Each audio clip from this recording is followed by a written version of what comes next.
नमस्कार मित्रांनो, स्वागत आहे तुमचं आपल्या या आनंदी वास्तू या चॅनलमध्ये।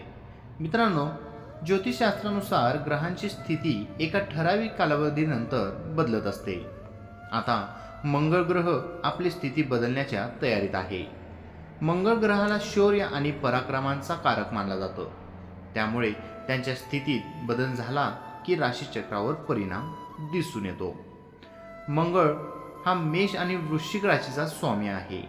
व्यक्तीच्या कुंडलीतील मंगळ ग्रहांची स्थिती चांगली असेल तर करिअर, बिझनेस आणि आर्थिक स्थितीत सकारात्मक परिणाम दिसून येतो। हाच मंगळ ग्रह 7 डिसेंबरला वक्री चालू झाली आहे। दिन पंचांगानुसार 7 डिसेंबर सकाळी 5:01 मंगळ ग्रह कर्क राशीत वक्री झाला आहे। ही स्थिती 24 फेब्रुवारी 2025 पर्यंत राहणार आहे।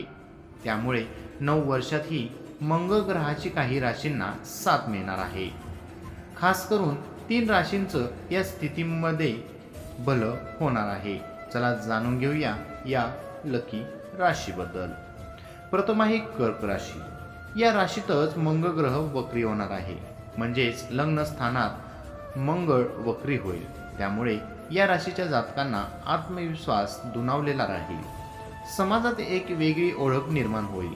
कामाच्या ठिकाणी चांगली प्रगती दिसून येईल। गेल्या काही दिवसांपासून सुरू असलेल्या अडचणींवर या काळात मात कराल। कौटुंबिक पातळीवर सकारात्मक परिणाम दिसून येईल। कन्या राशी। या राशीच्या जातकांना मंगळ ग्रहाची उत्तम साथ मिळेल, कारण उत्पन्नाच्या स्थानात मंगळ ग्रहाची वक्री स्थिती असणार आहे। उत्पन्नाचे नवे स्रोत मिळतील, तसेच काम करण्यासाठी एक वेगळीच ऊर्जा असेल, त्यामुळे काम झटपट पूर्ण होतील। वैवाहिक जीवनातील कलह दूर होतील। मकर राशी। या राशीच्या जातकांना मंगळ ग्रह शुभ फळ देणार आहे। नोकरीच्या ठिकाणी सकारात्मक परिणाम दिसून येईल, तसेच करिअरमध्ये नव्या संधी चालून येतील। उद्योगधंदा करणाऱ्या जातकांसाठी हा काळ अनुकूल असणार आहे। प्रवासातून लाभ दर्शवत आहे। काही अपूर्ण इच्छा या काळात पूर्ण होतील। आरोग्यविषयक तक्रारीही दूर होतील। मित्रांनो, ही छोटीशी माहिती आवडली असेल तर आपल्या व्हिडिओला लाईक, कमेंट आणि आपल्या चॅनेलला सबस्क्राईब करायला विसरू नका। धन्यवाद।